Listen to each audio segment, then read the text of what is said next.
Welcome to Luca and Miguel. Enjoy the video.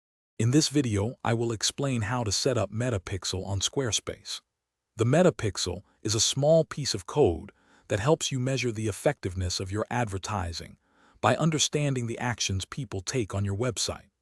It's a crucial tool for anyone running Meta ads, allowing for better audience targeting and campaign optimization. We'll cover everything from generating the pixel code to installing it on your Squarespace site and verifying its functionality. Let's get started with the first step.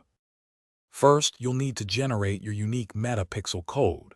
Head over to your Meta Business Manager and find the Events Manager. From there, you'll select to connect a new data source, choosing Web as your connection method.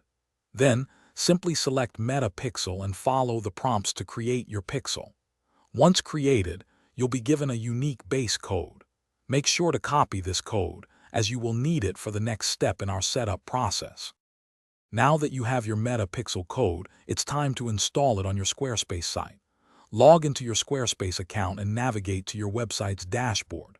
From there, go to Settings, then Advanced, and finally select Code Injection. You'll see a box labeled Header. Paste your entire Meta Pixel base code into this header section. It's important to place it here so it loads on every page. After pasting, click Save to apply the changes and activate your pixel. The final and crucial step is to verify that your Meta Pixel is working correctly. A great tool for this is the Meta Pixel Helper, a free browser extension. Install this extension, then open your Squarespace website in a new browser tab.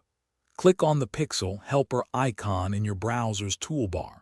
It should show you if the pixel is active and what events it's tracking, such as page view. This confirmation ensures your pixel is successfully installed and collecting valuable data for your advertising efforts. Thanks for watching and please subscribe. It's the best investment you'll ever make.